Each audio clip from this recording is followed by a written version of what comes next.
Hello, welcome dear student. This is the Pahuja law academy. My name is Gyanand Pandey. आज अपने demo class में हम Hindu law पढ़ेंगे। देखेंगे कि हिंदू लॉ किस प्रकार का विधि है, हिंदू का मतलब क्या होता है, इसमें जो लॉ है उसका मतलब क्या होता है, इसको हम समझेंगे। और हिंदू लॉ आपका बहुत ही इंपॉर्टेंट पेपर है जुडिशरी के लिए। चाहे आप किसी भी स्टेट का एग्जाम दे रहे हो, बिहार में तो मोस्ट इंपॉर्टेंट है। इससे फैमिली लॉ से पूरे जो है एक पेपर ही बनता है, जिसमें हिंदू लॉ और मुस्लिम लॉ से मिला के एक पेपर ही रहेगा। जो कम से कम 75 नंबर के क्वेश्चन हिंदू लॉ से, 75 नंबर के क्वेश्चन मुस्लिम लॉ से पूछे जाते हैं। यूपी के मेंस में, प्रारंभिक परीक्षा में नहीं लेकिन मेंस में आपसे क्वेश्चन पूछे जाते हैं जो कम से कम 20 से 25 नंबर के रहेंगे। तो यह बहुत ही इंपॉर्टेंट पेपर है आपके जुडिशरी के लिए। तो आज हम देखेंगे कि हिंदू लॉ में हिंदू कौन है और इस हिंदू लॉ को हम कैसे पढ़ेंगे। तो हम पहले देखें कि हिंदू कौन है। तो हिंदू को पहली बार हिंदू कौन है यह प्रश्न सुप्रीम कोर्ट के सामने यज्ञपुरुष दास बनाम मूल दास के बाद में आया। यज्ञपुरुष दास बनाम मूल दास, इसमें जो न्यायाधीश थे गजेंद्र गढ़कर। इस बाद में न्यायालय के समक्ष यही था कि हिंदू कौन है, हम किसे हिंदू माने। तो माननीय न्यायाधीश गजेंद्र गढ़कर ने 3 पुस्तकों का सहारा लिया। एक राधा कृष्णन, आप जानते हैं कि हमारे प्रथम उपराष्ट्रपति थे राधा कृष्णन की, सर्वपल्ली राधा कृष्णन की book the Hindu view of life, और एक बाल गंगाधर तिलक की पुस्तक गीता रहस्य। इन 2 पुस्तकों का सहारा लिया और इस प्रश्न का उत्तर ढूंढने का प्रयास किया। तो सर्वपल्ली राधा कृष्णन ने अपनी पुस्तक में the Hindu view of life में लिखा है कि हिंदू शब्द यूनानियों की देन है। जब यूनानी भारत पर आक्रमण किए, जो सिकंदर भारत पे आक्रमण किए, तो वह जब सिंधु नदी तक पहुंचे तो सिंधु नदी को सैंधो नदी के नाम से जाने, और यही सैंधो शब्द, चूंकि वह सौ को ह बोलते थे, तो इसलिए यही जो सैंधो है वह आगे चल के हिंदू में कन्वर्ट हो गया और वह हिंदू होने लगा। दूसरी चीज यह कहा कि वह सैंधो नदी और सिंधु नदी के किनारे बसने वाले लोगों को सैंधो कहा, और वह सैंधो शब्द हिंदू के रूप में कन्वर्ट हो गया, आगे चलकर हिंदू हो गया। तो हिंदू कोई धर्म और संप्रदाय का बोध नहीं कराता, बल्कि एक निश्चित भौगोलिक सीमा में रहने वाला व्यक्ति क्या होगा, हिंदू होगा। या जो है सर्वपल्ली राधाकृष्णन की पुस्तक में कहा। दूसरी चीज, जो बाल गंगाधर तिलक की पुस्तक गीता रहस्य में उन्होंने कहा कि हिंदू वही व्यक्ति है, उसके कुछ पैमाने बताए। उसने कहा कि जो यह मानता है कि मोक्ष के तरीके अलग अलग हैं, जो वेदों में आदर रखता है, तीसरा, और जो बहुदेववाद में विश्वास करता है, जो यह मानता है कि करोड़ों देवी देवता हैं, एक कोई देवी देवता नहीं है, इस आस्था पे विश्वास करता है, तो वह क्या होगा, वह हिंदू होगा। यानी जो वेदों में आदर करे। दूसरा, जो यह माने कि मोक्ष के तरीके, मोक्ष के मार्ग अलग अलग हैं। तीसरा, जो बहुदेववाद में विश्वास करे, तो वह हिंदू है। तो यह जो है हिंदू अब जो सनातन धर्म में विश्वास कर रहा है, जो सनातन धर्म के मूल आदर्शों में विश्वास कर रहा है, वह क्या होगा, हिंदू होगा। और एक निश्चित भौगोलिक सीमा में निवास कर रहा है, वह हिंदू होगा। अब यह कहा गया, तो अगर निश्चित भौगोलिक सीमा में रहने वाला व्यक्ति ही हिंदू है। प्राचीन समय में यह नियम था कि हिंदू जन्म लेता है, बनाया नहीं जाता। क्यों? क्योंकि अगर एक निश्चित भौगोलिक सीमा में जन्म लेगा तो वह क्या होगा, वही हिंदू होगा। लेकिन यह प्रश्न कि क्या हिंदू जन्म लेता है, बनाया नहीं जाता, यह सही है, यह जो है प्रश्न न्यायालय के सामने अब्राहम बनाम अब्राहम के केस में आया, जिसमें न्यायालय ने कहा कि नहीं, हिंदू केवल जन्म लेना हिंदू माता पिता से या एक भौगोलिक सीमा में रहने वाला व्यक्ति ही हिंदू है, ऐसा नहीं है। हिंदू अगर कोई गैर धर्म से कन्वर्ट होकर भी हिंदू धर्म स्वीकार कर लेता है, इस्लाम धर्म से अपने मूल धर्म को त्याग करके हिंदू धर्म स्वीकार कर लेता है, तो हम उसे भी हिंदू कहेंगे। तो हिंदू के बारे में यह अब हो गया कि हिंदू कोई भी व्यक्ति हो सकता है जो हिंदू माता पिता से जन्म लिया हो और जो दूसरे धर्म से धर्म परिवर्तन करके हिंदू धर्म स्वीकार कर लिया हो। तो हिंदू कहा कि हिंदू अब कौन है? जो जन्म के द्वारा और धर्म परिवर्तन के द्वारा, सम परिवर्तन के द्वारा हिंदू बना सकता है। जन्म के द्वारा में यह कहा कि बाय बर्थ हिंदू कौन है? तो कहा कि जिसके माता पिता हिंदू हैं तो वह क्या होगा? हिंदू होगा। लेकिन अगर माता और पिता में से कोई एक हिंदू और कोई दूसरा गैर हिंदू है तो उस दशा में क्या होगा? उस बच्चे का क्या माना जाएगा? बच्चे का कौन सा धर्म माना जाएगा?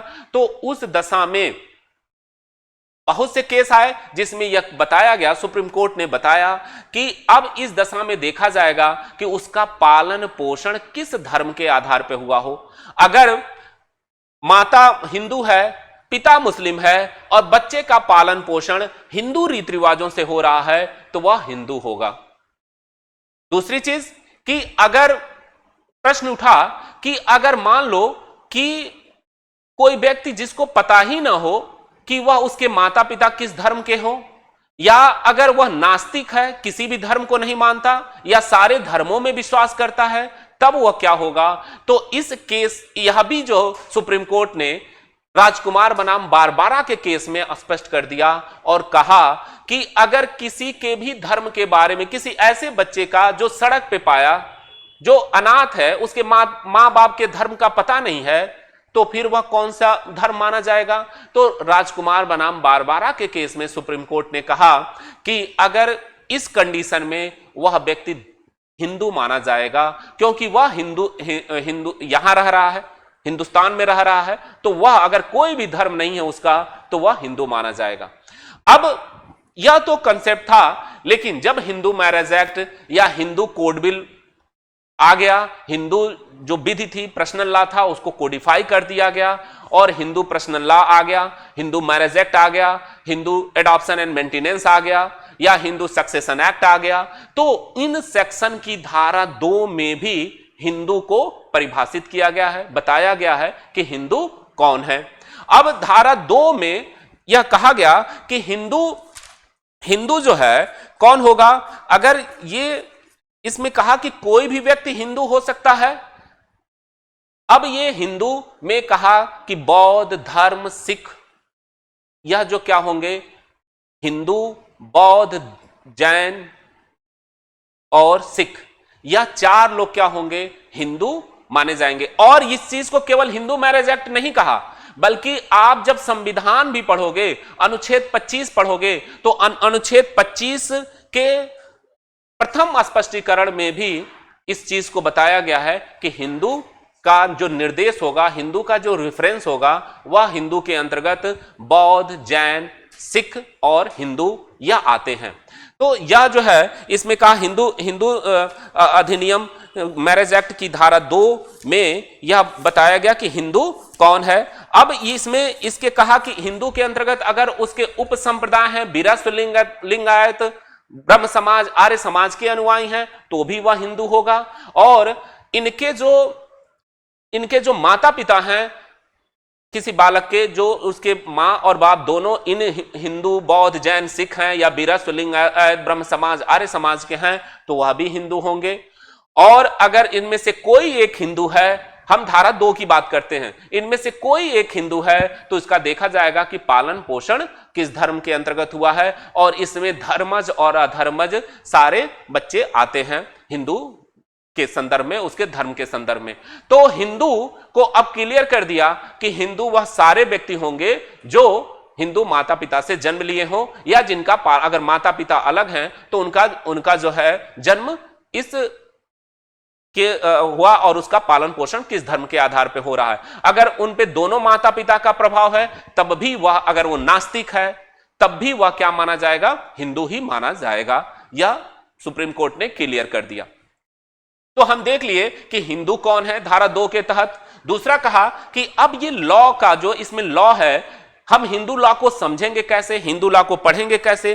तो हिंदू लॉ को पढ़ने के लिए, किसी भी धर्म विधि को जानने के लिए उसके लॉ को देखना पड़ेगा। तो इसके जो लॉ है, पर्सनल लॉ है, इसको 2 भागों में बांटा गया। एक कहा गया कि प्राचीन स्रोत और एक कहा गया जो है आधुनिक स्रोत, यानी गौण स्रोत या द्वितीयक स्रोत। प्राचीन स्रोत में क्या आया?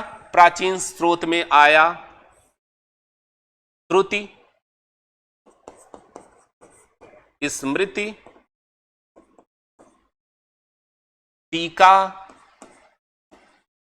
या निबंध और प्रथा। यह इसके प्राचीन स्रोत हैं। श्रुति, स्मृति, टीका और रूढ़ि इसके प्राचीन स्रोत हैं।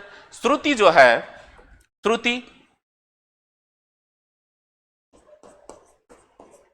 श्रुति में वेद आते हैं जो 4 प्रकार के हैं, आप जानते हो, ऋग्वेद, सामवेद, यजुर्वेद और अथर्ववेद। यह 4 वेद हैं, इनको श्रुति कहा गया। इनसे यह प्राचीन स्रोत हैं, श्रुति, स्मृति, टीका और निबंध। श्रुति क्या है? यानी जो श्रुति, जैसे कि नाम से ही स्पष्ट है, सुना गया है। ऐसा माना जाता है कि हिंदू जो धर्म के ऋषि मुनि हैं, उनका सीधे ईश्वर से बात होती थी और ईश्वर ने जो कुछ भी कहा उन्होंने इसको सुना और सुन के वेदों के तौर पे उनको संग्रहित किया। वेदों का संग्रहण करता आप जानते हैं वेद व्यास हैं। तो यह जो वेदों का है, जो ऋग्वेद, सामवेद, यजुर्वेद और अथर्ववेद हैं, यह श्रुति हैं। इससे भी हम हिंदू विधि गवर्न होती है। हिंदू शादी कैसे करेगा, हिंदू के उत्तराधिकार के नियम क्या होंगे, हिंदू दत्तक ले सकता है कि नहीं, ये सारे विभाजन के नियम, पारिवारिक व्यवस्थाओं के नियम सारे इसमें दिए गए हैं। यह इनके प्राचीन स्रोत हैं। दूसरा यह कहा स्मृति।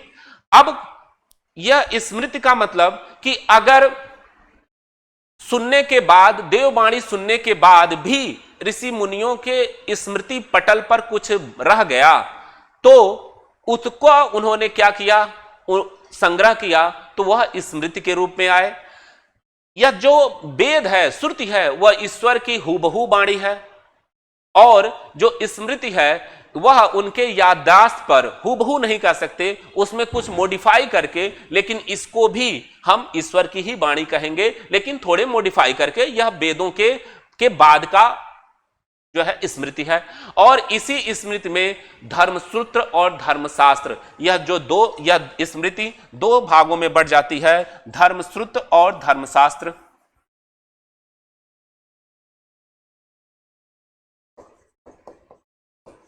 और धर्मशास्त्र,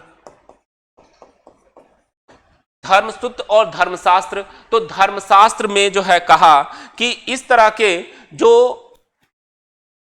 अगर मिताक्षरा, दायभाग, ब्रह्म, अगर मिताक्षरा है, दायभाग है, बृहस्पति, नारद स्मृति, यह सारी स्मृतियां हैं। नारद स्मृति, तो वह जो सारी जो स्मृतियां हैं वह धर्मसूत्र और धर्मशास्त्र के तौर पे आती हैं। धर्मशास्त्र जो है गद के तौर पे और धर्मसूत्र जो है पद के रूप में आया। यह भी एक स्रोत है। इसी में मिताक्षरा और दायभाग 2 शाखाएं आगे निकल के आती हैं, मैं अभी बताऊंगा। और एक आता है टीका। इन्हीं स्मृतियों पर जो टीका लिखा गया, निबंध लिखा गया मिताक्षरा और दायभाग के रूप में, वह उसको टीका और निबंध कहा गया। इसके बाद भी कुछ प्रथाएं हैं, प्रथाओं से भी हिंदू गवर्न होता है। यह इसके प्रथा के तौर पे आया।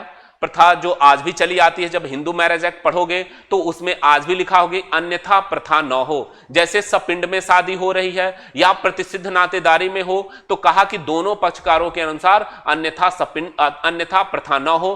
तो अगर प्रथा आज भी है तो वह क्या होगी, उस विधि पर प्रिवेल करेगी। आप जानते हो आर्टिकल 13 भी यही कहता है कि अगर कोई प्रथा है तो वह जो है, जो एक्ट बना है पर्सनल लॉ पे, वह क्या होगा, वह प्रथा प्रिवेल करेगी। अगर वह प्रथा क्या हो, विधि सम्मत है, तर्कपूर्ण है, नैतिक है, तो वह लागू होगी। यह तो प्राचीन स्रोत हो गया। आधुनिक स्रोत कहता है कि आधुनिक स्रोत क्या होंगे, तो आधुनिक स्रोत में कहा कि विधायन, पूर्व निर्णय,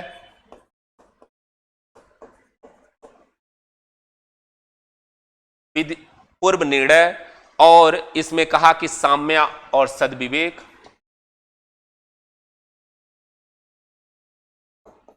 या इनके क्या होंगे, इनके आधुनिक स्रोत हैं।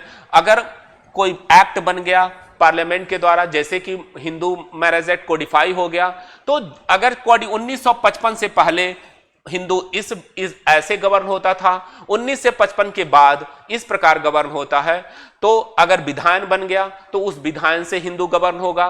पूर्व निर्णय न्यायालय के जो जजमेंट हैं वह भी जजमेंट क्या होंगे, बाध्यकारी होते हैं। जैसा कि आप जानते हो कि अगर सुप्रीम कोर्ट के जो निर्णय हैं, अनुच्छेद 129, अनुच्छेद 141, यह सारे अनुच्छेद बताते हैं कि सुप्रीम कोर्ट के जजमेंट क्या होते हैं, एक अभिलेख न्यायालय है और उनके जजमेंट पूरे भारत में बाध्यकारी होते हैं। तो इससे और साम्य और सद्विवेक से भी हिंदू गवर्न होगा। अगर कोई भी विधि नहीं है तो फिर उस दशा में साम्य का नियम लागू होता है और हिंदू उससे गवर्न होता है। तो यह हमने देखा कि हिंदू कौन है, हिंदू विधि के स्रोत क्या हैं, और हिंदू विधि को समझने के लिए इनको आपको पढ़ना पड़ेगा। और यह मेंस में भी क्वेश्चन आता है कि हिंदू विधि के प्राचीन स्रोतों पे व्याख्या करिए, प्राचीन स्रोतों को समझाइए। तो आप इन स्रोतों को ऐसे चार्ट बना के उसको बताओगे कि धर्मसूत्र क्या है, धर्मशास्त्र क्या है, और इस पर आप बताओगे। अगला जो इसमें आता है, अगर हम हिंदू मैरिज एक्ट पढ़ें कि हिंदू मैरिज एक्ट में जो उसमें कि वैध विवाह के क्या आवश्यक शर्तें हैं, हिंदू विवाह के आवश्यक शर्तें क्या हैं, हिंदू कौन है, उनके विवाह के आवश्यक शर्तें कौन हैं। तो इसके लिए हिंदू विवाह में हिंदू मैरिज एक्ट की धारा हमें 5 पढ़नी पड़ेगी, जो यह बताता है कि वैध हिंदू विवाह के लिए शर्तें क्या हैं। तो धारा 5 में कहा कि इसमें 5 ग्राउंड दिए गए, जो विवाह जो है वैध होता है। अगर 2 हिंदू विवाह करें तो वह विवाह क्या होगा, वैलिड होगा, अगर धारा 5 की शर्तों के आधार पे कर रहे हैं। तो पहला शर्त कहा कि 2 वैध विवाह होने के लिए 2 हिंदुओं का होना आवश्यक है। अगर उसमें से एक पक्षकार हिंदू नहीं है तो फिर वह हिंदू मैरिज एक्ट से शादी नहीं होगी, बल्कि स्पेशल मैरिज एक्ट 1954 से उसकी शादी करनी पड़ेगी, क्योंकि यह धारा 5 के तहत, हिंदू मैरिज एक्ट के तहत शादी के लिए 2 हिंदुओं का होना आवश्यक है। तो इसमें पहला जो इंपॉर्टेंट है कि विवाह के समय दोनों पक्षकार यानी वर और वधू का कोई पूर्व पति और पत्नी जीवित ना हो, तो वह जो शादी होगी वह वैलिड शादी होगी। अभी इसके में अगला यह कहा कि विवाह के समय दोनों पक्षकारों में से कोई भी पक्षकार चित्त विकृत के परिणाम स्वरूप विधिमान्य सम्मत देने में असमर्थ न हो। अगर विधिमान्य सम्मत देने में समर्थ नहीं है तो शादी तो वैलिड होगी, इसका प्रभाव क्या होगा वह आगे के सेक्शनों में बताया गया है, धारा 12 में बताया गया है, हम बताएंगे।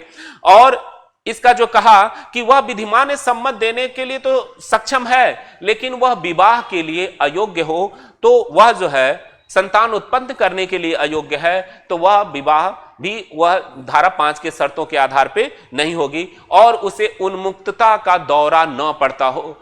और इसमें 1999 में इसमें मिर्गी शब्द भी जोड़ी गई थी, जो 1999 में उसे हटा दी गई। अब केवल उन्मुक्तता, पागलपन का दौरा उसे न पड़ता हो, तो वह क्या होगा, वैध विवाह धारा 5 के तहत कर सकते हैं।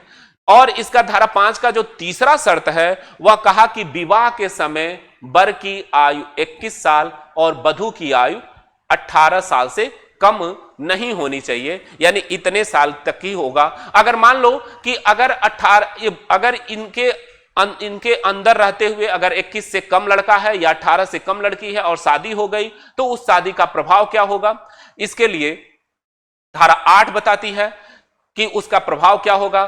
धारा 7 बताता है कि उसको किस प्रकार से दंड किया जाएगा, यह बताता है धारा 7 में। और दूसरी चीज धारा इसका धारा 5 का सब क्लास 4 कहता है कि जब तक कि दोनों पक्षकारों में से हर एक को शासित करने वाली रूढ़ि और प्रथा न हो, दोनों के बीच विवाह अनुज्ञात न किया जाएगा अगर वह प्रतिसिद्ध नातेदारी के अंतर्गत आते हैं।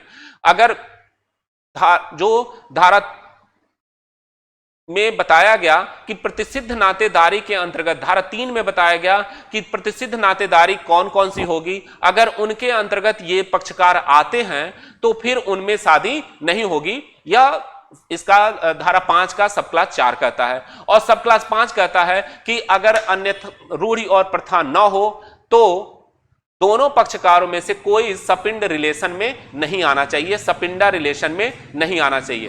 तो इस प्रकार धारा 5 में वैध विवाह के लिए यह 5 शर्तें दी गई हैं, इन्हीं में यह शादी करेगा।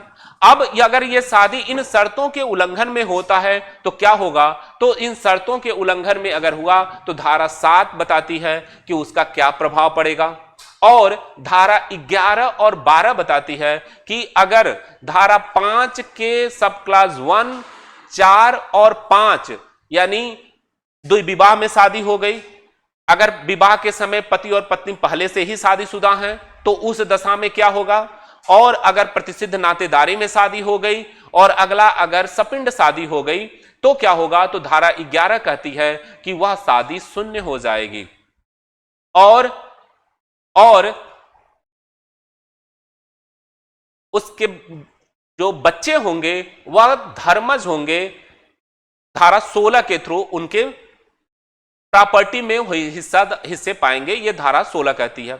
और अगर सब क्लास 2 का उल्लंघन हुआ, सब क्लास 2 का उल्लंघन हुआ यानी स्वतंत्र सहमति में नहीं हुआ, विकृत अवस्था में हो गया, तो धारा 12 कहती है कि इस प्रकार की शादी शून्य करणीय होगी, और यह धारा 5 बताती है। तो इस पर यानी हमने आज देखा कि हिंदू मैरिज एक्ट में हिंदू कौन है, हिंदू विधि क्या है, हिंदू विधि के अंतर्गत कौन कौन सी विधियां आती हैं, और हिंदू विवाह अधिनियम के अंतर्गत विवाह के क्या आवश्यक शर्तें हैं। इसके अलावा भी अन्य सेक्शन बहुत इंपॉर्टेंट है जो हम अपने अगले वीडियो पे इस पे चर्चा किया जाएगा। धन्यवाद।